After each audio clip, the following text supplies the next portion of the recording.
Time for some thoughts from fashion icon and Tesla bull, Dan Ives. On the program yesterday, this is what they had to say. No growth this year, negative volume growth next year. How do you value a company if they're going to be the growth figures over the next 2 years? Yeah, look, I disagree with next year in terms of the negative volume. I mean, like, my view on Tesla is it's easy right now to get negative. Look, they are going, I mean, we talk about it day after earnings here, they're going through a white knuckle period. I mean, China demand's been soft, the margin story, the communication. But look, my view is on the other side of this will be a company on its way 2.5, 3 million units when we look at the next few years. They will gain more share, the leverage will be there, and I believe ultimately numbers, EPS growth will start to come back up. It just doesn't feel like that's where the market is right now. It feels like the market is in a space which benefits hybrids, Toyota, GM starting to lean in that. What is this? What year is it? Can someone remind me what year are we? Oh wait, 2024, March 2024. Just checking. Apparently, and I mean, in fairness, the guy did say feel, as you know, feelings as opposed to facts here. Feels like the market, EVs no, hybrids yes. What? So to be super clear, oh my god, from an engineering point of view, hybrids make no sense. Not only do you have an entire internal combustion engine vehicle, but in addition, you must insert a vibrator-sized battery and a bunch of other stuff allowing you to propel the car with said battery. 2 independent forms of propulsion, an internal combustion engine plus a tiny battery.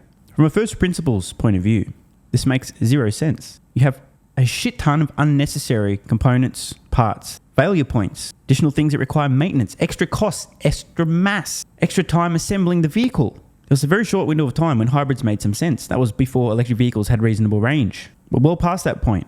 Hybrids are an idiotic idea to continue to produce. And that being said, companies like Toyota, with many loyal customers, I'm sure plenty of people watching have never owned anything but a Toyota vehicle, are able to leverage loyal customers and dupe some of them through advertising, aka manipulation, into thinking a hybrid's a good idea and buying them over the short term. But it is becoming increasingly more apparent to consumers, irrespective of how familiar they are with electric vehicles prior to now, that EVs make sense. When polling people, depending on who the source is and what region of the world, the vast majority, 60, 70+% of people intend on purchasing an electric vehicle as their next vehicle. That's only going to increase over time. It may appear to people who don't really know what's going on, e.g. talking heads in the finance media, that hybrid sales are surging and therefore hybrids are the way of the future due to this temporary blip on the radar, like I said, with big brands able to leverage existing customers and fool some of them, especially those who want to show what a great person they are and how much they care about the environment, into buying an over-engineered, unnecessary, complicated, and expensive piece of shit, aka a hybrid, aka an ICE vehicle with a vibrator-sized battery in it, over the next year or two, before people realise, wait, what? That was a dumb idea, wasn't it? Hybrids are ICE vehicles. They're not their own form of propulsion. They are literally an ICE vehicle, and ICE vehicles are going away. Expect to hear more about this narrative though, especially from legacy automotive manufacturers who realise they're fucked and they can't compete on electric vehicles, trying to con consumers into buying hybrids. They'll have some very short-term success, no doubt. And the narrative for these companies, well, consumers aren't ready for electric vehicles and there's nowhere to charge and all sorts of other bullshit as well. When you hear these kind of comments from companies, legacy automotive manufacturers, just know that they reek of desperation. They're panicking and they're doing whatever they can to try and survive that little bit longer by milking loyal customers and tricking them into buying something that makes no sense. Direction, think about it. Ford's already there. Tesla just doesn't feel like it's in the sweet spot. What's going to change your mind on this? I think the issue is, do you want an EV or do you want a Tesla or do you want a hybrid? And I think for Tesla, look, a lot of it comes down to price. And obviously they've cut price. That's what they need to do in terms strategically. The problem now, and speaking to Wells and some others, is that numbers are coming down. It's going to be a sluggish 1Q. So in the near term, it is easy to be negative on this. I mean, our view is, look, we've been here before. The last decade, many times we've been in these white knuckle periods. To me, this is not the end of the growth story. I believe this is a growth story with AI, FSD, that's still going to have a significant piece on the horizon.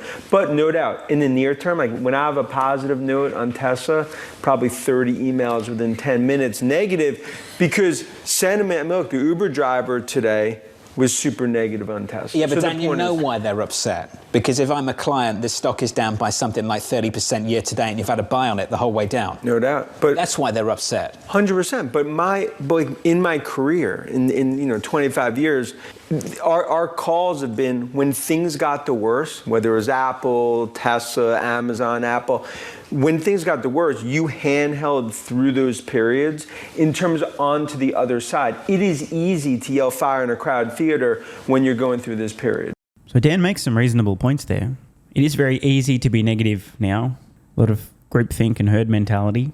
It's easy to get scared and focus on an extremely short time horizon and miss what's around the corner. It really boggles the mind. Tesla is literally going after, let me count them, electric vehicles 1, energy 2, autonomy 3, robotics 4, multi-trillion-dollar opportunities 4, and has demonstrated leadership in each of these. It will take years and decades for these to play out. And I do wonder, the weak hands who have been shaken out with Tesla's market cap pretty much $500 billion neat, I wonder how they'll feel 5, 10, 15, 20, 25, 30 years from now, looking back and going, oh, wait, Tesla was how much again? Half a trillion? Was it really that little? I have to give credit to Dan. He really is putting the foot down here and trying to emphasize over the long term. He sees a lot of upside for Tesla. Most folks in his position, in his industry, are chasing the stock down as earnings come down, extremely short-term focused. I mean, again, what do you think I'm going to be doing 5 years from now when I see an analyst talking about Tesla? I'm going, what did they say? What were they advising investors to do 5 years ago at Tesla stock? Oh, look at that. They had a sell rating in March 2024. Or they had a hold rating. That's it, hold? I was buying and you were suggesting hold? What's happened since? Rest in peace, their reputation. Remember that great quote from Warren Buffett? I think he said it. I know he's at least repeated it. Be fearful when others are greedy, and greedy when others are fearful. I think it's safe to say, on average, regarding Tesla stock right now, the average investor is fearful. The average fund manager, fearful. Analyst, fearful. And the average guy who talks about Tesla every fucking day for years in a row is rather greedy and still buying with every spare cent with a long-term investment horizon. And now we're going to hear from a Tesla bear, a long-term Tesla bear, in fact. Tony Sacconaghi. Shout out to the boring, boneheaded questions on the earnings call many years ago. The Magnificent Seven becoming the Magnificent Five. Let's bear down on that. We begin with two widely held names that are both having a bit of a rougher start to the year, Apple and Tesla. And here to help us dig a little deeper in what's going wrong for these two heavyweights is Tony Sacconaghi, Senior IT and Hardware Analyst. Tony, welcome. Good to have you with us. Good afternoon, Tyler. Why don't we start with Tesla? What's going on there?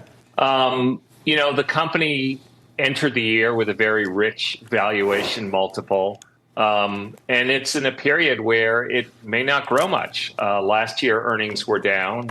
This year, earnings will very likely be down.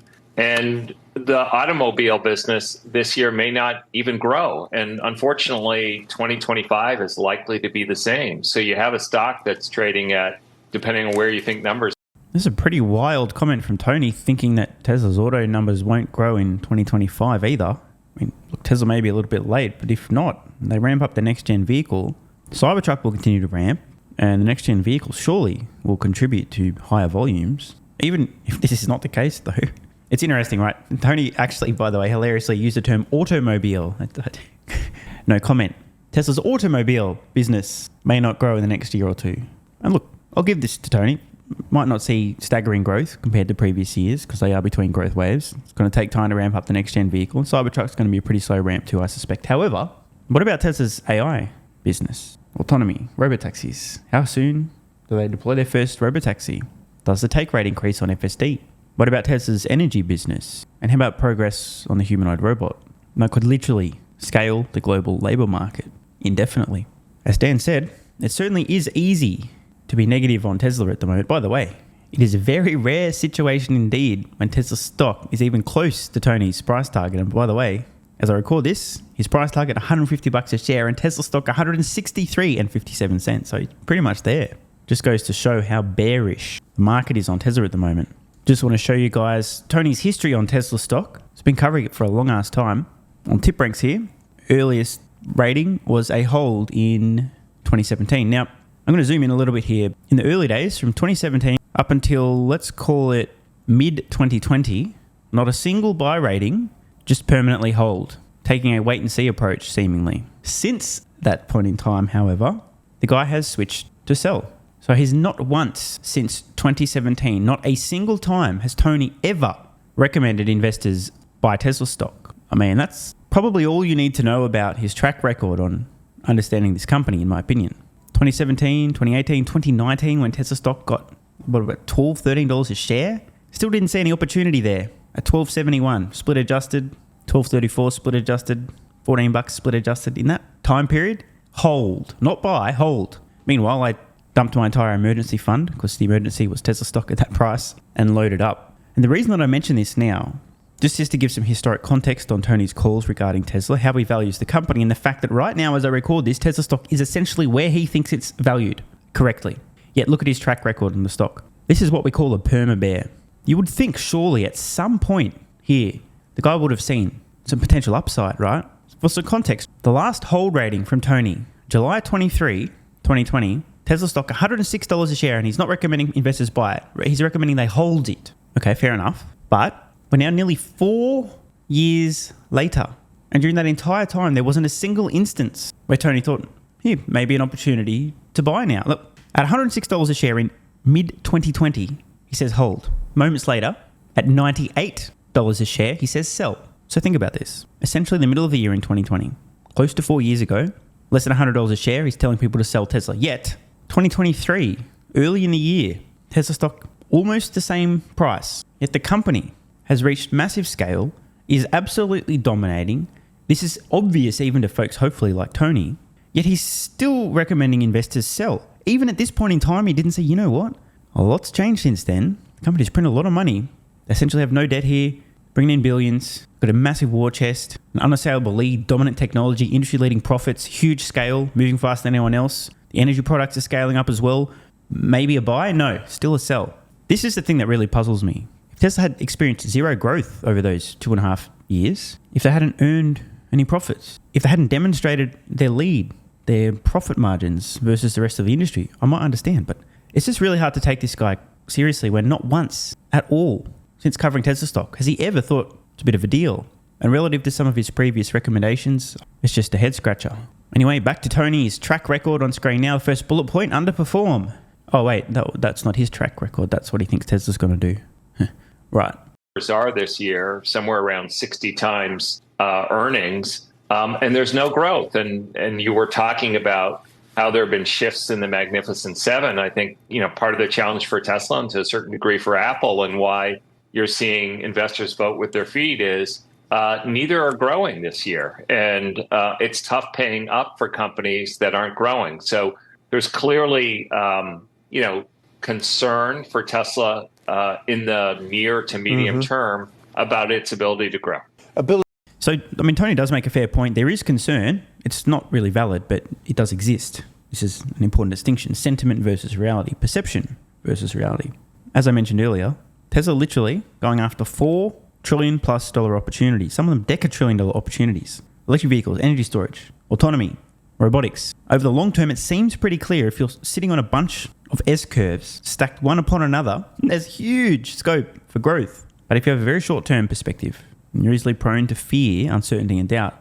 And Tony's comments make sense. There is plenty of people out there who are concerned about Tesla's ability to grow over the next 2 milliseconds. Tony was also asked about Apple's stock, e.g. the company, and can they continue to grow? And apparently there are also concerns about Apple being able to grow over the short term.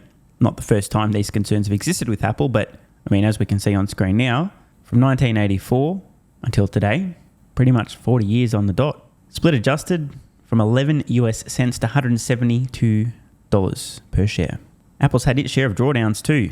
New Year's Eve 1999 until early 2001, the stock was down 66%. Late December 2007 to early 2008, the stock was down about 40%.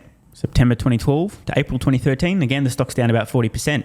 Likely due to concerns about all sorts of stuff, including growth. You know what happened around this time, right? And history continues to repeat. There's been many drawdowns on Apple stock over time, 20, 30, 40+%. Yet, the fact that this company has done approximately zero innovation since Steve Jobs passed away, stock's still up over 600% since that point in time. So once again, this is the distinction between short-term concerns and long-term growth. It's easy to get swept up in the fear, the uncertainty, and the doubt over the short term. But I mean, This chart is worth more than 1,000 words, so I'm going to shut up. They seem to have put a lot of emphasis on lower priced automobiles, including a new model that I think is coming out next year, the Model 2, if I have it correctly. Do you think going down in price is a long-term win for this company or not? Now, despite the fact that Tony and I vehemently disagree on Tesla, he's actually a pretty smart dude, and you would assume what he's about to say is yes, because that will allow Tesla to reach much higher volumes, and hopefully he's smart enough also to understand that Tesla's going to be able to maintain very healthy margins doing so due to innovations in manufacturing. It's not like they're going to be selling cheaper cars and making no money on them. Surely he's also aware about the current situation with interest rates, people delaying purchases. So I assume what Tony's going to say is this is a good strategy. This is how they get to 20 plus million vehicles per year or close enough. That's how they reach the mass market. That's how they disrupt Toyota, Volkswagen, and so on. Over to you, Tony. Tesla absolutely has to make its cars more affordable. There we go. See, I knew he was going to get this one right. Well done, Tony. Good job. It wants to become an industry-leading car company. Right now, Tesla's models are largely at $40,000 and above, and that's a relatively narrow market. So Tesla's aspirations and its valuation suggests that it's going to be a dominant car company, potentially as big as, Toyota or Volkswagen, who are the biggest car companies in the world today. But in order to do that, you have to appeal to a broader set of consumers rather than, relatively affluent consumers. So I love to hear this from Tony. I'm usually disagreeing with him, but on this point, he's right. Totally agree. It's nice to hear him say something that I can actually nod and agree with for once. I told you, he's a smart guy. I just think he has a massive Tesla-shaped blind spot. You'll note, by the way, he was talking about Tesla to grow into its valuation needing to become as big as, e.g. the world's largest companies, Toyota, Volkswagen. That's about 10 million units a year, 11 on a good year. Tesla themselves aiming for double that. So I think in Tony's mind, he's limited Tesla's possible scale to roughly 10 million units a year, ever. Tesla themselves aiming for double that.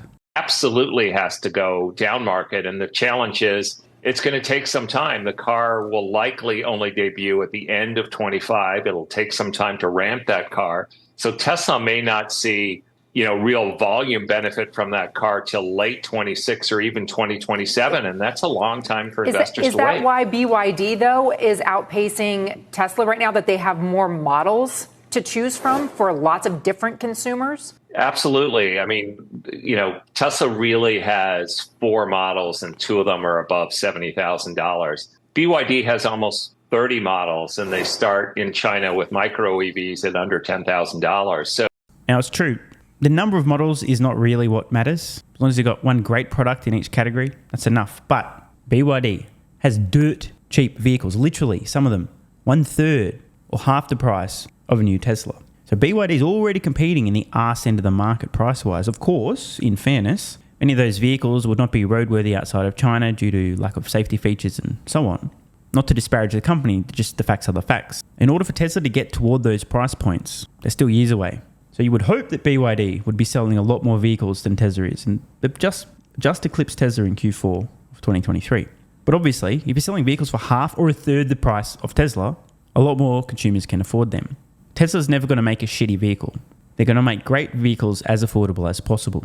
So BYD can have the absolute bottom end of the market to themselves. The problem for them is actually making money selling those vehicles. So they're certainly able to, and they largely play in the Chinese market, offer a full suite of products from low end to more expensive ones. They just introduced a luxury car that's over $150,000. So they are providing enough choice to offer the entire marketplace, which Tesla is not. It's really playing in the luxury niche market at this point. So Tony has a fair point here, and it's actually worth contemplating because BYD and Tesla are pretty much selling the same number of electric vehicles. Yet Tesla has just a handful of models, and as Tony points out, they're not competing in the low end. They have no products under give or take $40,000. Yet they're already selling as many vehicles as BYD, neck and neck. What happens when Tesla releases their next-gen vehicle? That's much more affordable. Remember, a linear decrease in the price will create an exponential increase in the number of people who can afford it. There's a non-linear relationship. Pretty wild to contemplate, and that's kind of the point. As I've said before, I personally believe that Tesla's next-gen vehicle platform, with a few variations, e.g. like the 3 and Y are variations on the same platform itself, could approach 10 million units per year of annual volume. Once ramped, once costs have been driven down, once this thing is being produced in factories around the world. That alone is equivalent to the number of vehicles sold per year by Toyota and Volkswagen, every model combined. And I do have to say congratulations to Tony for his $150 price target. The guy looks like a genius right now. But if we dig up his track record on Tesla, it paints a very different picture, doesn't it? Anyway, while some people are crying, I continue to do nothing but buy. Want more content?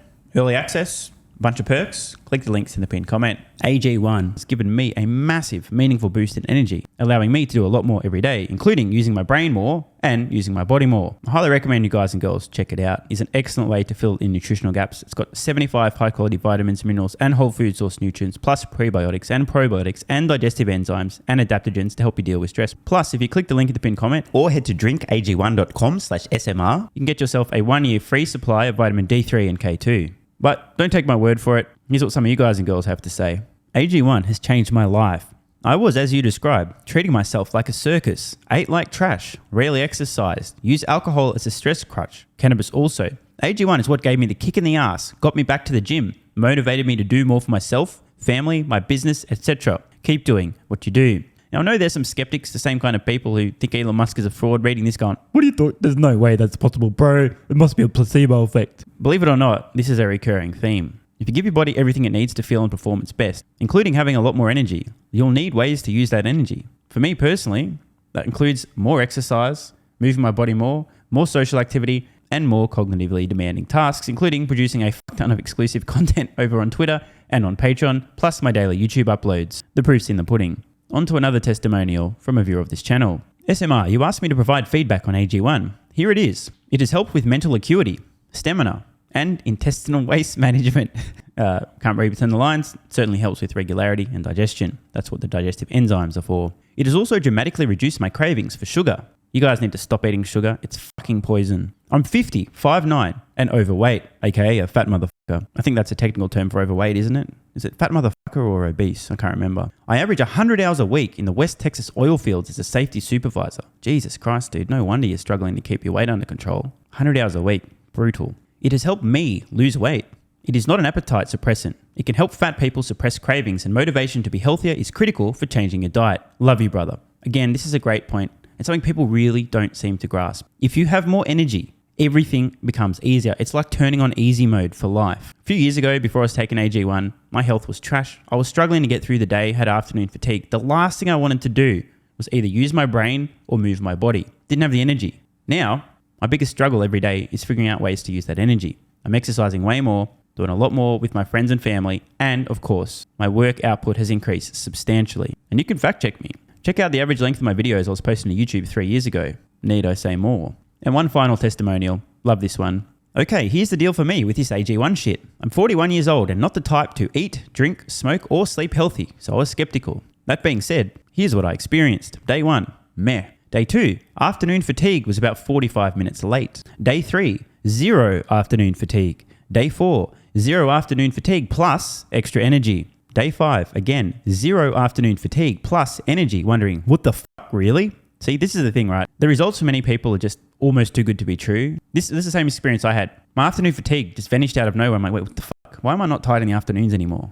Surely, it's not that AG1, is it? Turns out it was. Day 6 and 7, same thing. Day 8, same thing. Plus, I had the want to get things done around the house that I normally would slack off and not get done. Again, the point, extra energy, you'll need to use it, you'll find ways to use it. Day 9, 10, and 11, and today is day 12.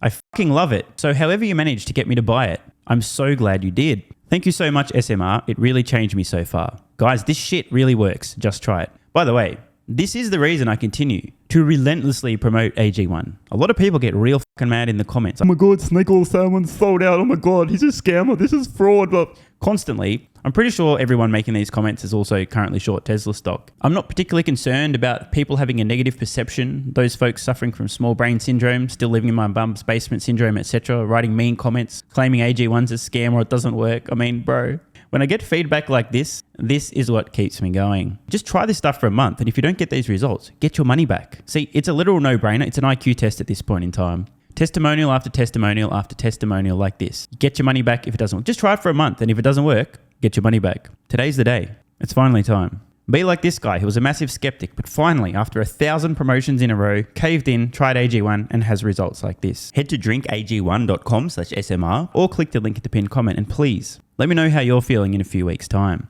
Now, if you'll excuse me, time to put my extra energy to good use. I'll be recording some more exclusive content for Patreon and my Twitter subscribers. So click the links at the pinned comment, see you over on Twitter and or Patreon, and don't forget to grab your AG1. Love ya.